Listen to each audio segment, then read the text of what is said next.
Prof, saya ingat mungkin satu cara yang boleh kita buat untuk kita meningkatkan motivasi kita di bulan Ramadan ini, iaitu kita kena ambil tahu tentang ganjaran-ganjaran ataupun pahala-pahala yang dijanjikan oleh Allah Subhanahu Wa Taala. Metod ini memang telah disebut oleh Allah Subhanahu Wa Taala dalam Al-Quran. Rasulullah telah mengajar apakah ganjaran-ganjaran. Mungkin kita boleh faham ini. Prof setuju dengan pandangan saya? Ya, saya rasa begitulah pengungsi.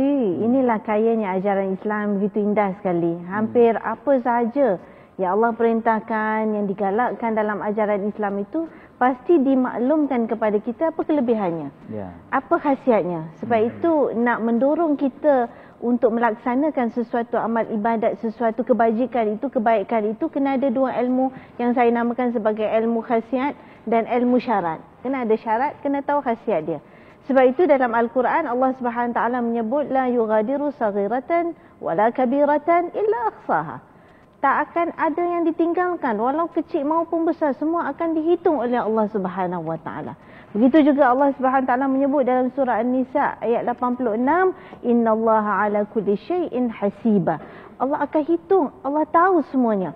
Apatah lagi kan kalau kita cerita tentang bulan Ramadan, bila mana Rasulullah SAW menyebut, Allah Subhanahu Wa Taala berfirman, dia kata kullu amali ibni Adam lahu, ya, setiap amalan anak Adam itu baginya illa siyama, kecuali puasa, ya, sesungguhnya puasa itu huwa li wa ana ajzi bihi.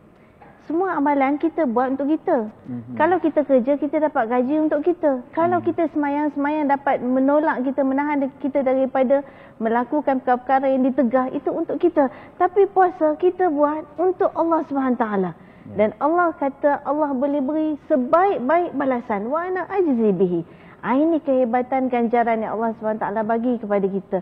Jadi kita nak tahu juga apa ganjarannya supaya kita terdorong nak buat. Antaranya kan dalam sepotong hadis Rasulullah SAW menyebut lis-shaim farhatan, farhatun 'inda iftarihi wa farhatun 'inda liqa'i rabbih. Bagi orang yang berpuasa itu ada dua kegembiraan. Satu, gembiranya dia nanti ketika dia berbuka. Gembiranya dia nanti ketika dia menyambut Aidil Fitri. Allah bila cakap gembira berbuka, ya tak tuan-tuan? Tak ada orang tak gembira bila nak berbuka, ya tak ya? Tak adalah nak kata, kau nak buka? Bukalah, buka. Aku tak apa, silalah buka. Tak ada, ya tak ya? Orang kadang-kadang tuan-tuan punyalah cepat nak berbuka. Bila imam baru je test mic, ketuk, dia dah up terus dah. Dia kata itu sunat mempercepatkan berbuka.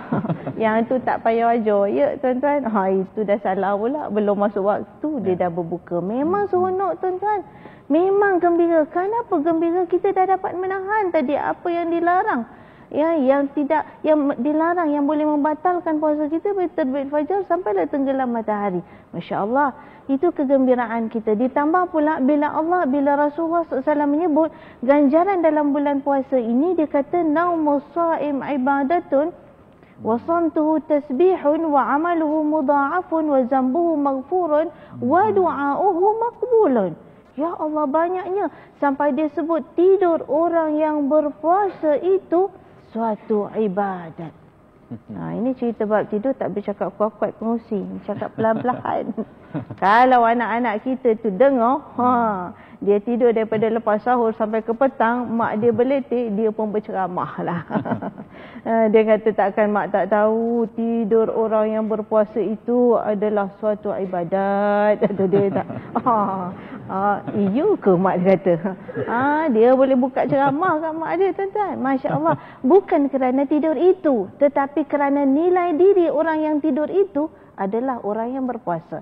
Allah naikkan darjat nilai diri orang yang berpuasa. Masya Allah tuan-tuan. Tu belum buat kerja lagi. Kalau dia celik mata, dia tanya khabar, dia tanya apa nak buat, apa nak beli, apa nak tolong.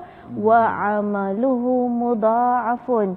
Dan amalannya akan digandakan oleh Allah Subhanahu Wa Taala. Sehinggalah akhirnya tuan-tuan gembira nanti bila bertemu dengan Allah Subhanahu Wa Taala, bawa amalan-amalan kita yang antaranya tuan-tuan, kalau kita banyak mengaji, Quran itu datang, Iqra untuk Quran fa innahu ya'ti yaumal qiyamah syafi'an li ashabi. Quran datang minta syafaat pada Allah kepada tuannya.